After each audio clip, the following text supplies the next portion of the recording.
Bienvenidos a este nuevo encuentro con nuestro querido Zohar HaKadosh, que semana a semana nos pone al tanto de los secretos universales, los secretos de la vida.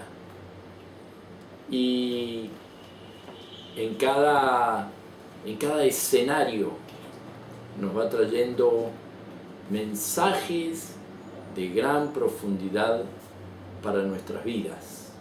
Y esta semana estamos en el compendio del Éxodo, capítulo 10 hasta el capítulo 13, versículo 16. La porción se llama Bo. Bo quiere decir venir. Y hace referencia a la primera frase, donde hay un mandato del Eterno a Moisés. Y le dice: ven al faraón. Y está hablando en medio de un proceso muy lastimoso para el imperio Egipto, el proceso de las 10 plagas. En la sección anterior, Vaerá, comienza la primera plaga, la plaga donde las aguas se tornan sangre, haciendo alusión, el agua por sí misma es el Gesed, es la bondad. Podemos permanecer tiempo sin comer, muchos días. Conocemos gente que hace ayunos 40 días, 50 días, etc. Más, sin embargo, no pueden dejar de beber agua. 3 días sin agua significa realmente la muerte. La vida se creó en el agua, porque cuando la tierra era vana y vacía, había caos. El Espíritu Divino se estaba volando o flotando en las aguas. El niño nace en pleno y se forma en pleno líquido amniótico, el agua, otra vez para la creación y formación de la vida. Y aquí, en esta primera plaga, el agua se convirtió en sangre. El blanco, el transparente del agua, se convirtió en rojo. El rojo es el color de la Geburá, el color de la justicia estricta. Explica el Zohar que el mundo se creó, primero el cielo y después la tierra. El cielo se creó con la mano derecha, con la bondad. La tierra es la mano izquierda, es la vasija, la cual el receptor de esas bondades universales. Y asimismo, este concepto representa el agua. Y las grandes civilizaciones, observamos, por ejemplo, los súmeros, los acadios, los babilonios, después en esa tierra llamada Mesopotamia. Mesopotamia porque estaba entre ríos, Tigris y el Éufrates. Los egipcios tenían el Nilo. Y hoy en día vemos como grandes pueblos y naciones que se establecen cercano a una afluencia de agua, realmente tienen desarrollo, potencialización, economía, industrialización, etc. Todo a través del agua. Por eso el primer golpe que recibió el imperio egipcio fue que el agua del Nilo se convirtiera en sangre, pero no solamente el agua del Nilo, todas las aguas, todos los ríos aledaños al Nilo se convirtieron en sangre, como un aviso de que a partir de este momento la justicia divina debía de manifestarse y concretarse en ese proceso. Ahora, aquí tenemos un gran cuestionamiento de la situación la cual presenta la Torá, y es la siguiente: ya el pueblo de Israel estaba advertido en el pacto que hizo Abraham con el Creador, donde le dijo: ustedes son un grupo de tribus, un grupo de gente minoritario. Sin embargo, para forjarse y formarse como pueblo, requieren permanecer durante un tiempo en esclavitud. Un tiempo, uno dice, bueno, está bien, 15 años, 20 años, 100 años. El tiempo aquí son 400 años. Le dice en ese pacto el Creador a Abraham, padre de la nación: ustedes van a permanecer 400 años en esclavitud. Vavadú veinu otam. No solamente van a ser esclavos, sino que también los van a afligir, los van a someter a un trabajo duro y forzado.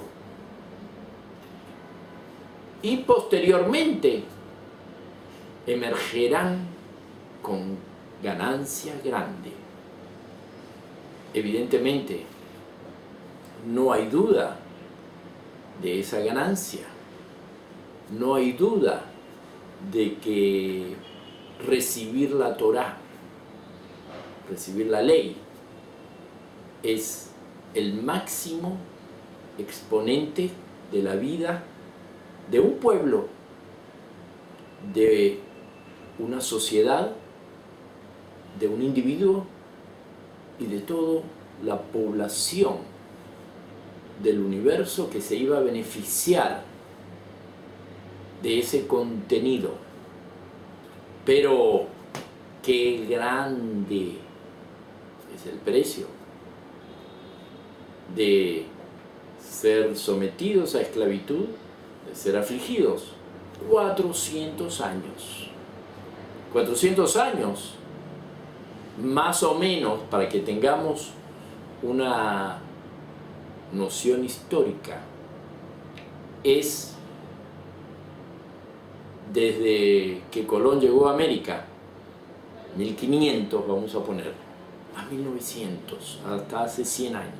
Exactamente 400 años. Fijémonos todo lo que ocurrió en esos 400 años de colonización española y de otros, portuguesa, la zona del sector de Brasil, holandesa, inglesa, etcétera, a territorios minoritarios.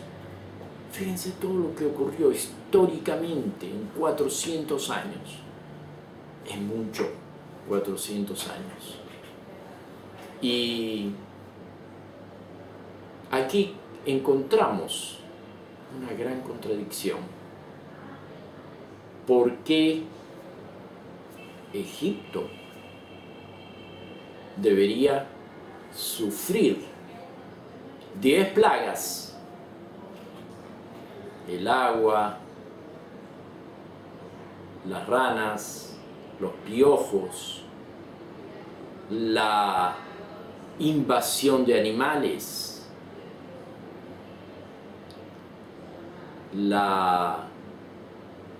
el pedrisco que destruyó el ganado, la lluvia de fuego y agua, que lo que no quedó por un lado lo terminó de destruir el otro, la langosta, la oscuridad, la muerte de los primogénitos. ¿Por qué tanto para un pueblo que ha sido instrumento de lo divino para formalizar un aspecto de la historia? ¿Por qué tanto sufrimiento les correspondió a los egipcios cuando ellos solamente cumplieron el guión que se les asignó en la historia de someter al pueblo de Israel por un tiempo y además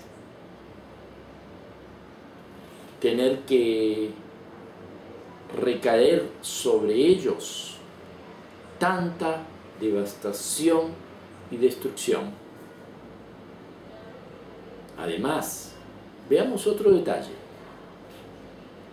que le dice en ese pacto el creador a Abraham, que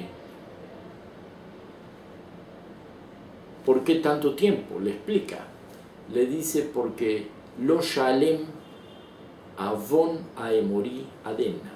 Dice, la iniquidad de los pueblos que se encuentran en la tierra donde Israel va a desarrollar, va a crecer y va a evolucionar espiritualmente, está ocupada por unos pueblos los cuales todavía no se han hecho meritorios para ser desalojados de allí. Aquí aprendemos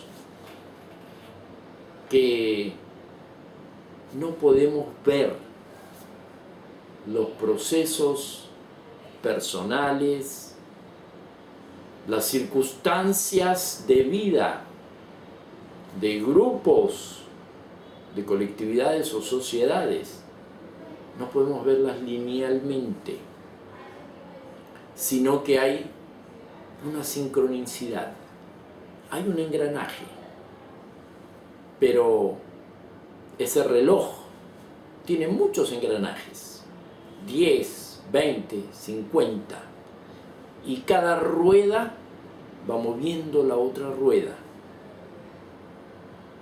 Entonces, el movimiento de una significa el movimiento de 20. Por lo tanto, en la ecuación, el número lo estamos multiplicando a la 20.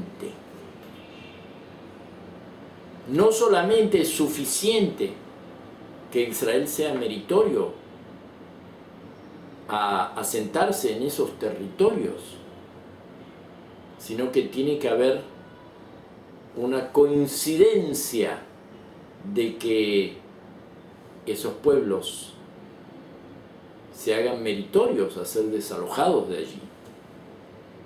Y así sucesivamente. Aprendemos de acá el proceso sincrónico de la vida. Por ello, a veces nos detenemos en un instante. Queremos, con la cámara fotográfica, detener la vida. Y señores, la vida es movimiento. El famoso filósofo Heráclito decía: no me puedo bañar en el mismo río o en el río 2 veces, porque cada vez va a ser diferente. Y a la vez, cuando te metes en el río, la afluencia de agua, el movimiento de agua, te indica que ya es diferente. A cada a cada instante, estás en un momento diferente. La vida es dinámica, la vida es movimiento. A veces vivimos en la ilusión de que estamos en una tierra y estamos establecidos, firmes, creamos estructuras, le procuramos dar firmeza a nuestra vida, establecemos disciplina, creamos patrones y formatos donde movernos. ¿Y qué resulta de esto? Finalmente, señores, caemos en nuestra propia trampa, en nuestra propia creación. Pasamos a ser esclavos de esas creaciones. No entendemos que la Tierra tiene un movimiento de traslación y rotación. La Tierra se mueve. La Luna también se mueve. El Sol también se mueve. Los planetas también se mueven. Y como ese movimiento es sincrónico, hay 2 cosas importantes en ese movimiento. Que por un lado mantenemos el equilibrio y por otro lado nos da la impresión de que estamos sin movernos, sin movimiento. Esa es la ilusión la cual vive el ser humano. Y es allí, en esa ilusión, donde pretendemos establecernos allí, quedarnos allí, mantenernos en ese espacio. Y la vida es todo lo contrario. La vida es movimiento, pero un movimiento sabio, en el contexto de la sabiduría, en el contexto de una sincronicidad, de una rueda, la cual va y viene, como una ola, sube y baja. Y en ese subir y bajar nos permite el desarrollo de la misma. Este es el desafío el cual se enfrentó estas 2 culturas. La cultura de las tribus descendientes de Abraham y la cultura de los egipcios, el Egipto imperial, el Egipto faraónico, constructor megalítico de espacios, ciudades de almacenamiento, pirámides, con un sentido majestuoso. Allí se enfrentaron esas 2 culturas. Y en ese enfrentamiento le dice proféticamente, en esa conversación del representante del pueblo hebreo, Moshe, frente al representante del pueblo egipcio, el faraón. Le dice, Bo el Paró, ven al faraón. ¿Cómo ven? Tiene que decirle, lej, ve al faraón, no ven. Hay una cuestión sintáctica que está equivocada, porque Moshe estaba en el sector donde se encontraban los judíos y el faraón estaba en el palacio. Entonces ve al palacio, ve al faraón. ¿Por qué le dice ven al faraón? Aquí el Zohar, entre todos los importantes secretos que están en esta porción, quiere hacernos saber algo importante. Le está indicando en el Creador, no solamente porque ir es algo superficial. Muy bien, llegó, se encontró y habló y se retiró. Pero acá le dice ven. Ven es ir a lo más profundo. Vas a ir, le dice en esta ocasión el Creador a Moshe, dice, vas a ir a lo más profundo del faraón. ¿Y qué es lo más profundo del faraón? Lo más profundo del faraón es su ilusión. Su ilusión de gobernante, de rey,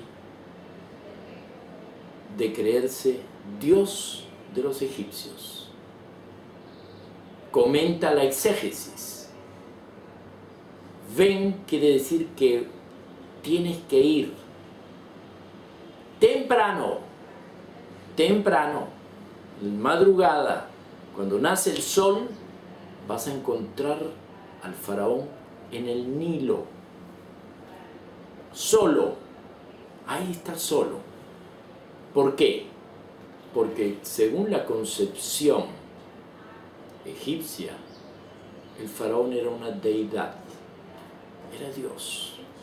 Y como Dios no tenía funciones orgánicas, metabólicas y fisiológicas como el ser humano,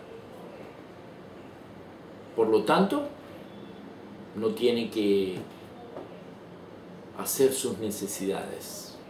Estaba exento. Era Dios. Era la representación divina aquí en la tierra.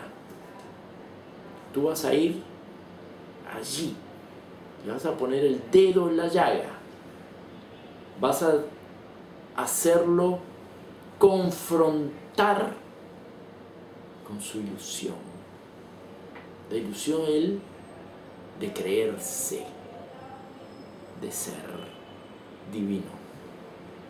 Y cuando él esté haciendo esas funciones, ahí es donde tú le vas a hablar, en lo más recóndito de su corazón y de su alcoba, para que entienda de que tu proceder, tu actitud, no es una circunstancia, algo azaroso, algo coincidente. No, hay una sincronicidad. Y tú vienes del lado de la verdad, del lado de la realidad, del lado del Creador.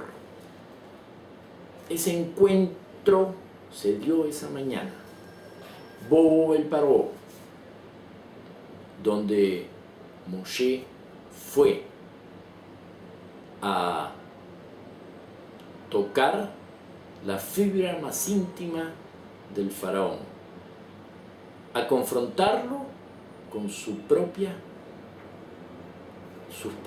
ideas. Un gobernante, para ser gobernante, debe mentir al pueblo, debe engañar a las masas y a las multitudes, ofreciendo aspectos, circunstancias, mejoras, excelencia, optimización, ofrecen los gobernantes que oscilan entre la mentira y la verdad. Y el faraón, como ser divino que especulaba ser, ofreció también a su pueblo. Y la función de Moshe era despertar ese aspecto. Aquí encontramos entonces dos elementos importantes en el ser humano. Encontramos a Faraón y encontramos a Moisés. El ser humano tiene una personalidad y una individualidad. Personalidad es aquello que adquirimos en función de nuestro trabajo, nuestra labor, nuestro desempeño. Somos médicos, somos abogados, somos pintores, somos sacerdotes. Cada uno tiene una función. Tiene o escoge desarrollar por circunstancias, por lo que sea. Faraón escogió ser rey. Y esa es la personalidad. Y la personalidad tiene mucho que ver con el ego, con la mente. Porque tengo esto, dispongo de esto otro, me mantengo con esto, y a cada uno le voy poniendo un sobrenombre. Uno se puede llamar un carro de alta marca, un apartamento, una vivienda en un sector importante, un trabajo en una compañía de gran jerarquía, etc. Todo eso, un ministerio público, etc. Todo eso son los puntos de referencia que van forjando la personalidad. Pero hay otro aspecto en el ser humano, la individualidad, la esencia. ¿Cómo es esa esencia? Esa esencia es como un niño. Un niño, cuando juega, está viendo el reloj, está pendiente de cuánto tiempo está jugando. No, él disfruta de su juego. Ponlo de diferentes juegos y él jugará diferentes juegos. La personalidad se ata al pasado, y como se ata al pasado, y le da preeminencia. Por lo tanto, proyecta al futuro y se olvida del mejor regalo, el presente. Por eso presente, es un regalo. El niño disfruta el regalo, disfruta el presente. Y por lo tanto, esa es la diferencia entre jugar y trabajar.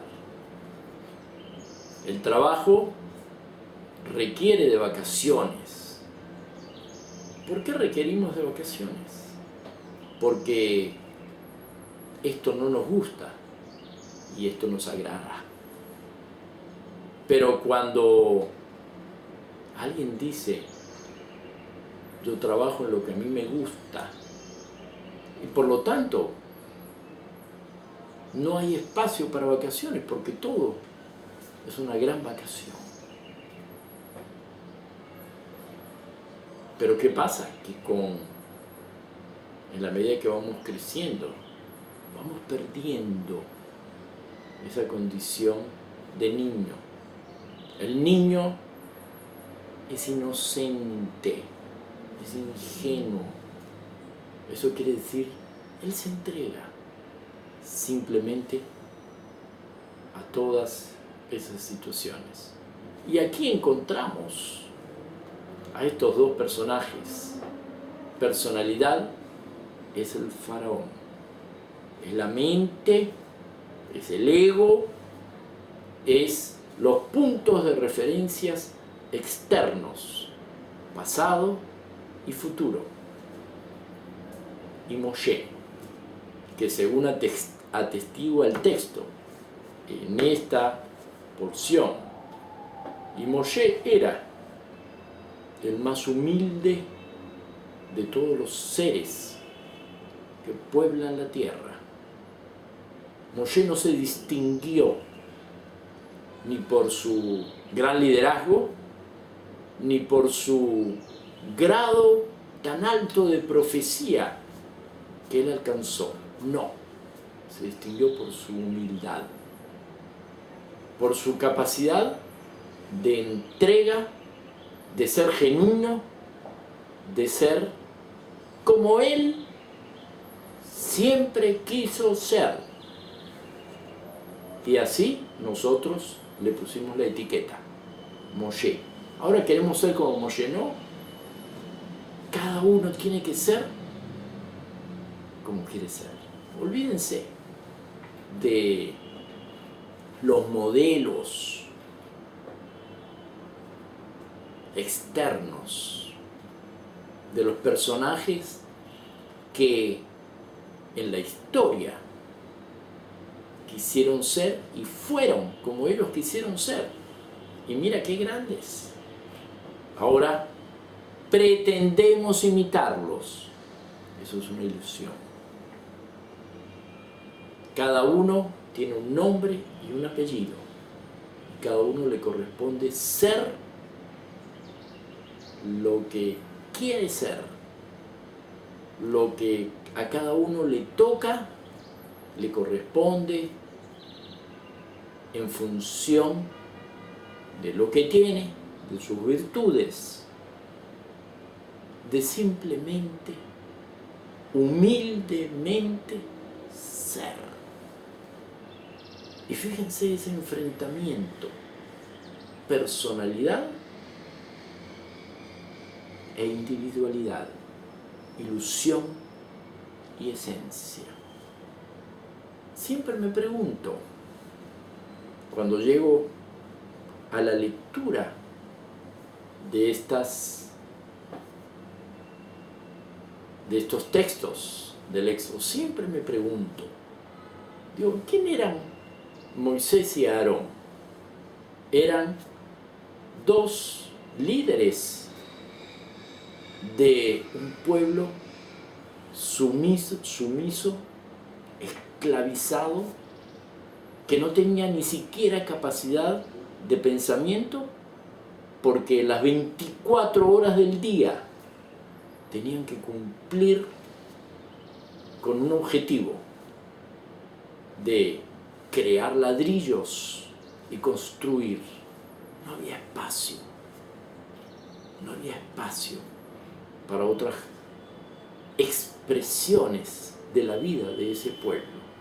Eran Moisés y Aarón los representantes, los líderes. Iban al faraón. ¿Quién era el faraón? Faraón era el rey, el dueño, el señor de todo un imperio, que no solamente tenía desarrollo propio, sino que gobernaba y dominaba a pueblos aledaños. Imagínense el poder de ese personaje. Vamos a enfocarnos aquí, en el poder. ¿Qué haríamos nosotros en el lugar del faraón cuando vienen Moisés y Aarón? Y no vinieron una vez, mínimo habrán ido 10 veces, porque ¿cómo era el procedimiento de cada plaga? Venía la plaga, y cada plaga duraba 7 días. Venía la plaga, entonces volvían Moisés y Aarón a decirle: deja salir a mi pueblo. El faraón le dice: sí, anula esto y los dejaré salir. Lo anulaban, terminaba la plaga, volvía otra vez, y así sucesivamente. ¿Qué haríamos cada uno de nosotros en el lugar del faraón? Muy simple. Cuando vienen la segunda vez, con un movimiento de ceja del faraón, los mataban. Simplemente los mataban. A Moisés tenía que levantar las cejas el faraón. ¿Qué pasó? ¿Por qué no lo hacía? ¿Qué energía, qué fuerza contuvo al faraón o evitó que el faraón destrozara a estos dos personajes? Y con eso, muerto el perro, se acabó la rabia. Solucionado el problema. ¿Qué pasó? ¿Qué le pasó al faraón? No entendemos. No entendemos. Sin embargo, ahora vamos a lo que estábamos, al punto que estábamos explicando: personalidad e individualidad y esencia. La esencia del ser humano es el alma. ¿Y qué ansía el alma? El alma ansía la libertad. Es libre por sí misma. Eso es lo que ansía el alma. La personalidad está abocada, enfocada en querer dominar, en querer controlar, en establecer patrones, en que la vida no fluya. Y parece paradójico. Es muy simple del que tiene el poder de decir: voy a destruir esto. Sin embargo, el alma es indestructible. Un psicólogo llamado Viktor Frankl estableció una terapia que se llama la logoterapia. Él estuvo aquí en Venezuela y estuvo confinado en campos de concentración en Alemania por los nazis, perseguido como judío. Y en un momento dado lo torturaron. Y él lo torturaron, sin embargo,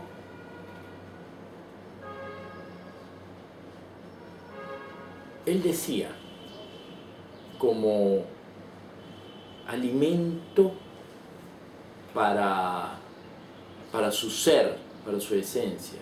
Dice, pueden torturar mi cuerpo, mi carne, me pueden hacer daño, pero hay algo dentro de mí, hay una esencia donde nadie la puede tocar y esa esencia es libre. Y a pesar de tantas torturas que él sufrió, logró sobrevivir y estableció una terapia psicológica en función de estos aspectos. Y señores, el faraón podía tener todos los poderes del mundo, pero jamás podía destruir a Moshe y a Aarón, representantes del alma, de la esencia del ser humano. Y por ello no era una simple elevación de las cejas para quitarlos del medio, no podía. Simplemente con todo el aparente, porque es aparente, poder, realmente Moshe y Aarón indestructibles. Entonces, ¿qué elegimos, señores? La vida nos coloca en un laboratorio tan extenso, vasto, tan amplio como este planeta Tierra. Nos da un escenario, nos da una escenografía, nos brinda un guión, nos proporciona los artistas, los directores, los camarógrafos, todo. Bueno, ahora ven a formalizar tu guión, tu película. Y en esa película se te da el libre albedrío, la capacidad de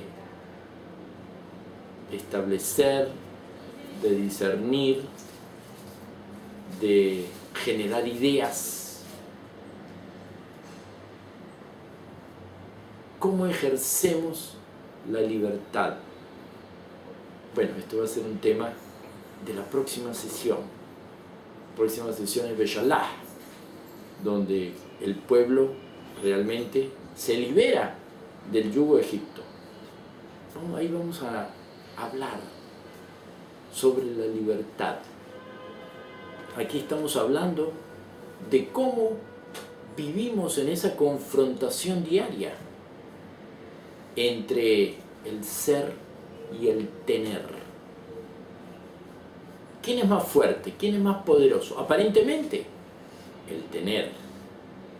Pero el ser es indestructible. Y este encuentro es el que ocurre entre el faraón, el tener, rey de Egipto, y Moshe, el ser, la esencia. Ahora vamos a ver en el tiempo que nos queda,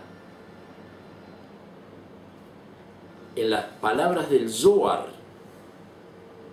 cómo refleja este sentimiento, porque no podemos terminar la sesión sin antes escuchar qué nos dice nuestro gran protagonista de todas las semanas. Y dice así: Vayomer Adonai el Moshe, y dijo Dios a Moshe, Bo el Paró, ven al faraón. Rabbi Yehudá Patah Beamar, Rabbi Yehudá, alumno de Rabbi Shimon, comenzó el discurso y dijo: Ashrei Ha'am Yodé Teruá. Dice, bienaventurado el hombre, el pueblo, Am, el pueblo, que conoce los sonidos que ejecutan los secretos del sonido del shofar. Estos sonidos despiertan el alma. Adonai beor paneja y alejón.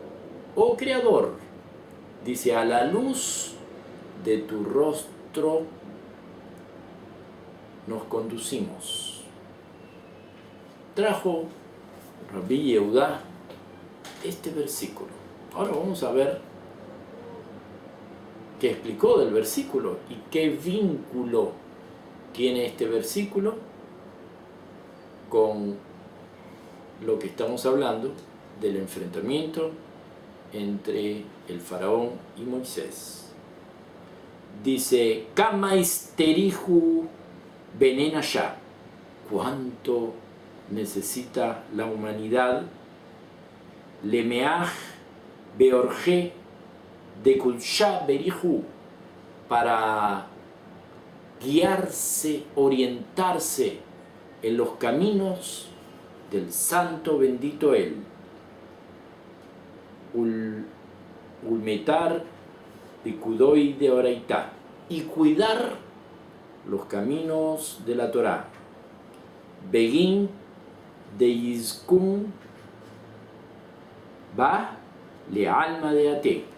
Dice, para recibir la luz del mundo venidero. Cuando habla del mundo venidero y luz, está hablando de la sefirá de Biná, que es la tercera sefirá. Keter, la primera, que es la voluntad. Jochma, la sabiduría. Y Biná es comprender esa sabiduría. Entonces, a través de la realización de los mandamientos es que comenzamos a comprender la sabiduría. Y ese es el proceso del ser humano. En la medida que vamos cronológicamente avanzando en nuestras vidas, vamos entendiendo más los procesos. Cuando somos niños y vemos a la gente adulta, los vemos simplemente, pero cuando empezamos a ser adultos, a ser adolescentes, a ser más maduros, etcétera, vamos entendiendo qué es lo que las personas hacen, vamos comprendiendo la vida. Cada profesión que desarrolla o que estudia una persona significa un aspecto de sí que quiere estudiar, que quiere saber. El que estudia psicología, el psicólogo, al principio quiere conocer su psicología, después la pone al servicio de los demás. El pintor, en cada pintura hay una autobiografía y así sucesivamente. Siempre hay un aspecto interno que queremos desarrollar. Dice, Ushazaba Lon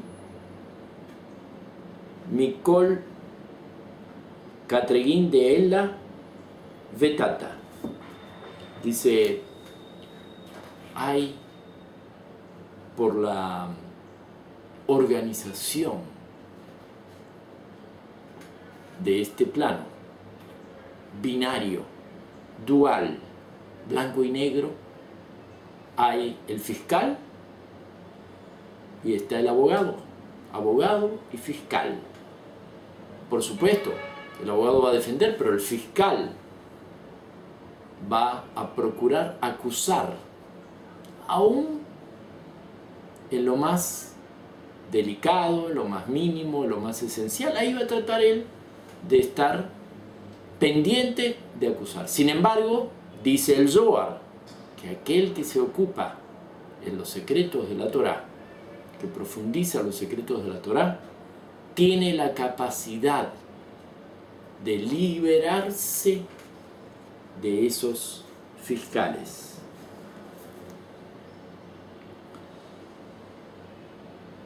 Begin deha kema de ishkahau mekatregin be'alma letata ajiname ishtejihu mekatregin le'ela de caime alayu dimnenayat. Dice, así como es abajo es arriba, y como es arriba es abajo. Así como abajo hay abogado y fiscal, también arriba hay abogado y fiscal. Lo que Rabbi Yehudá nos quiere transmitir es que el secreto del ser humano para poder contactar esa esencia, porque muy bien, tenemos personalidad, ¿ok? Donde hay este aspecto, donde hay lo otro, donde está el sueldo, donde está el carro, donde está la casa, donde está la diversión, etc. Donde hay tantas cosas, donde está el dinero. Muy bien, todo eso es personalidad. Pero ¿cómo llegamos a la esencia? ¿Cómo hacemos para poder liberarnos de las capas de la cebolla? Cuando tenemos una cebolla, le vamos quitando capas, ¿verdad? Pero a la medida que quitamos una capa, hicimos un esfuerzo, hay otra. Y así hay otra. Lo más difícil es cuando llegamos a la frontera y quitarnos totalmente esa capa. Esa última capa donde ya nos quedamos sin cebolla. La personalidad. Pasar de la personalidad a la esencia es como quitar esas capas poco a poco. Lo vamos haciendo, pero nos encontramos con otra un poquito más chiquita, pero de la misma condición que la anterior. Viene Rabbi Yehudá y nos explica. Dice, primero, ese ir a lo profundo del faraón es ir a su personalidad. Y ahora, ¿cómo vamos a pulverizar? ¿Cómo vamos a quitar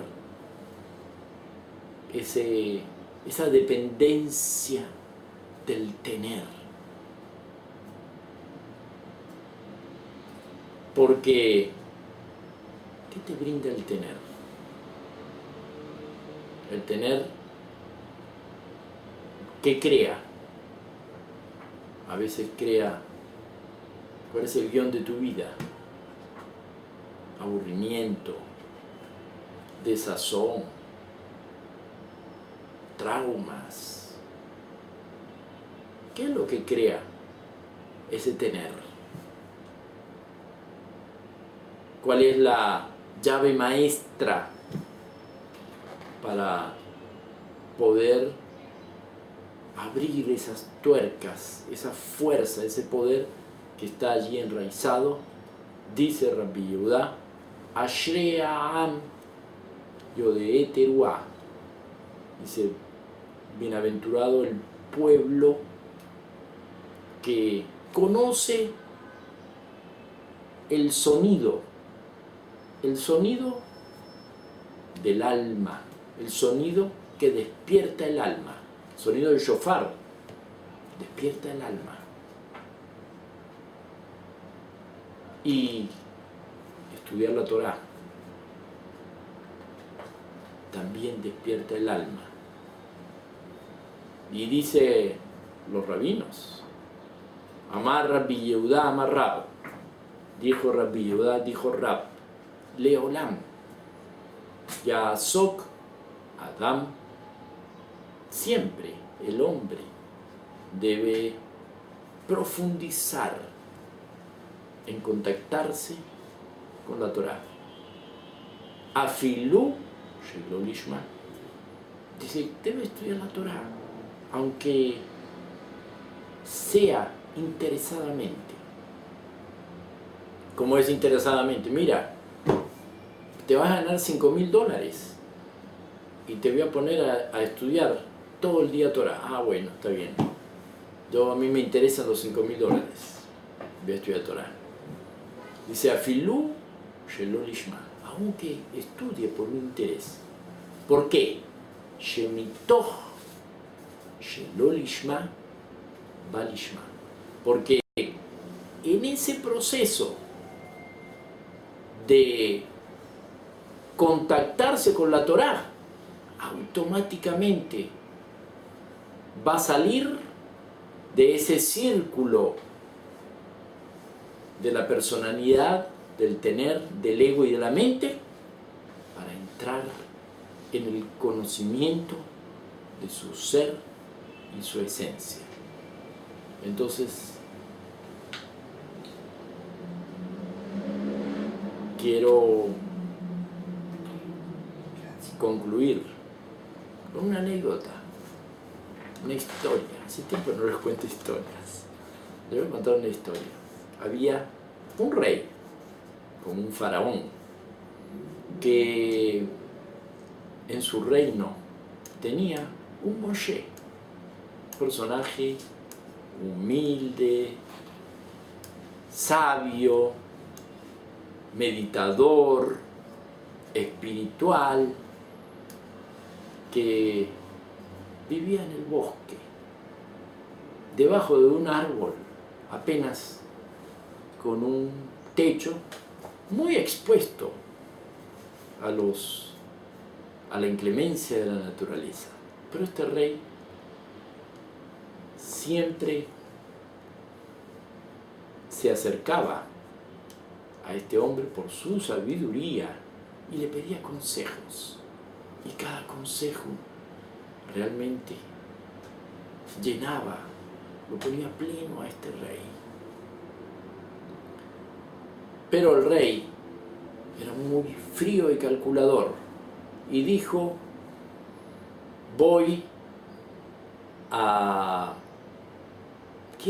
quiero que este hombre viva en mi palacio,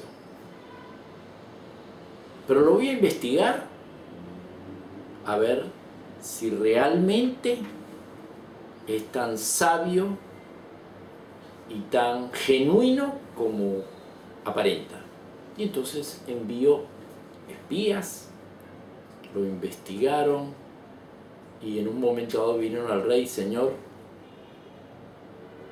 el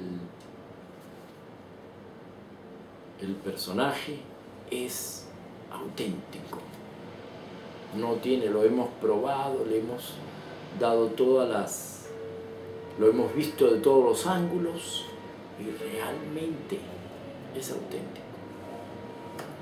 El rey se prepara y dice, manda una comitiva, lo llamo para que venga a vivir al palacio. Y efectivamente envía la comitiva.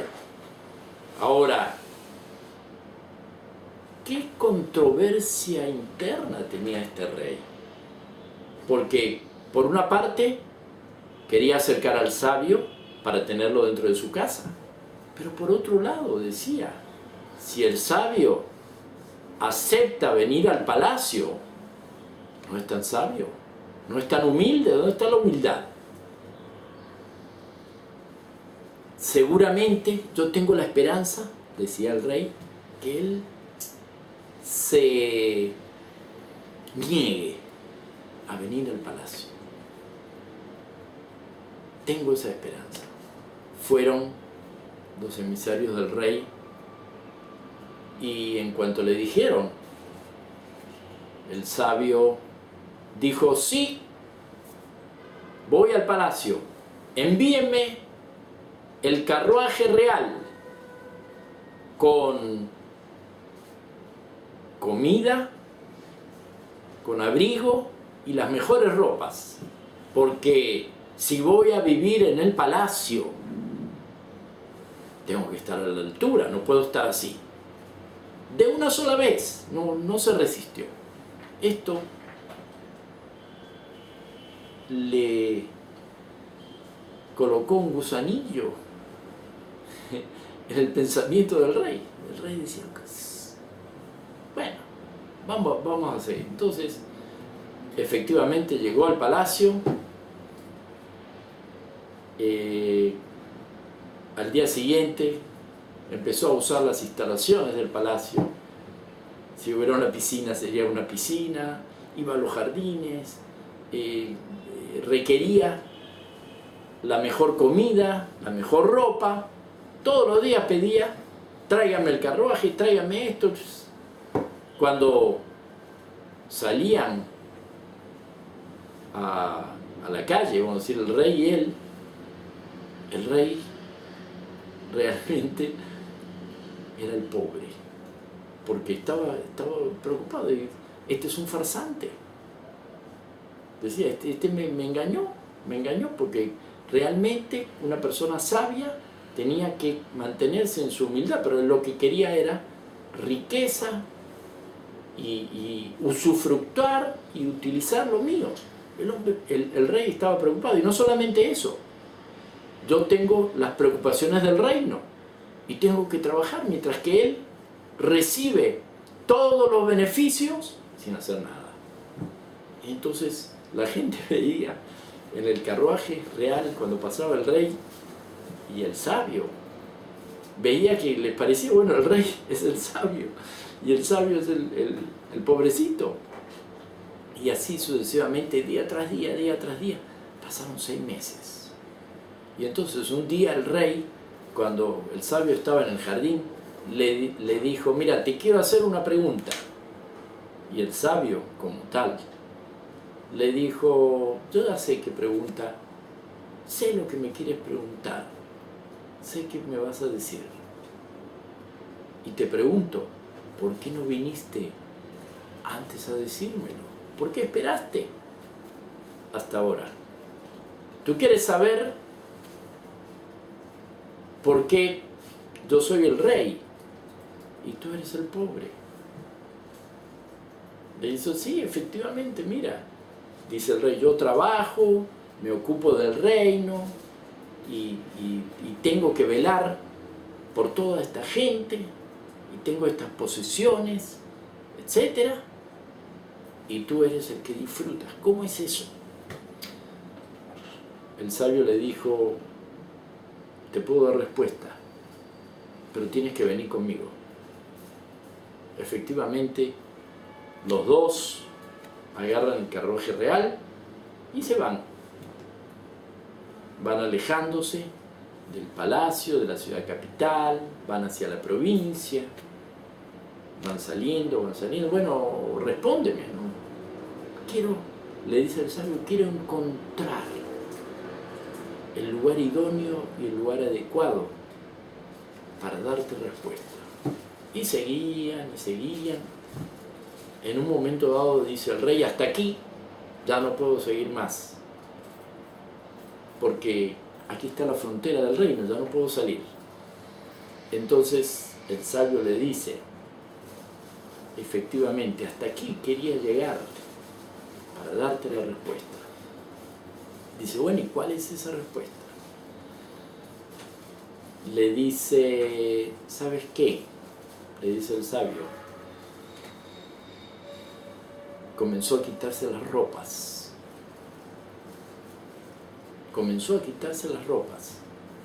Se las entregó al rey y le dijo, yo sigo. Y el rey le dice, no, yo no puedo seguir, porque hasta aquí llega mi reino. Y si me voy, todas estas posesiones las voy a perder. Entonces el sabio siguió diciendo, yo me voy. Y ahí fue cuando el rey se dio cuenta de que lo que el sabio hacía era disfrutar, era sentir la circunstancia presente de su vivencia, y que pasando la frontera dejaba de lado los apegos, los tesoros, las posesiones, con una simpleza natural, porque esto nunca le perteneció al sabio. Y entonces él podía seguir, el rey, apegado a sus bienes materiales. No podía dejar eso. Y cuando él comprendió eso, insistió al sabio y le decía, ya entendí la lección, ahora vuelve y vive en el palacio. Y el sabio le dice, si vuelvo y vivo en el palacio, vas a decir, de aquí a un tiempo, vas a seguir diciendo que yo soy muy inteligente y que te he engañado nuevamente. Y vas a volver a estar triste como te encontrabas anteriormente. Y así fue como este sabio le dio una gran lección a este rey. Y así es como Moisés, humildemente, en su esencia, en su ser, le dio una gran lección al faraón, que cuando se hundía en el mar, luego de la 10ª plaga, el desastre, la persecución, en el Mar Rojo, cuando las aguas retornaron, dijo, Mi jamoja Baelim Adonai. Dice, ¿quién como tú entre los poderosos, oh Creador? Señores, esta semana vamos a ser sabios, vamos a ser Moisés, vamos a percibir, a observar, como dijo Viktor Frankl, esa profundidad, esa esencia, esa libertad interna, ese ser que nadie me lo toca. Vamos a profundizar en eso, que son nuestras posesiones, que son nuestros bienes, y hasta qué punto de la frontera estamos dispuestos a traspasarla o a volver atrás al palacio. Hasta el próximo encuentro con nuestro querido Zohar Kadosh.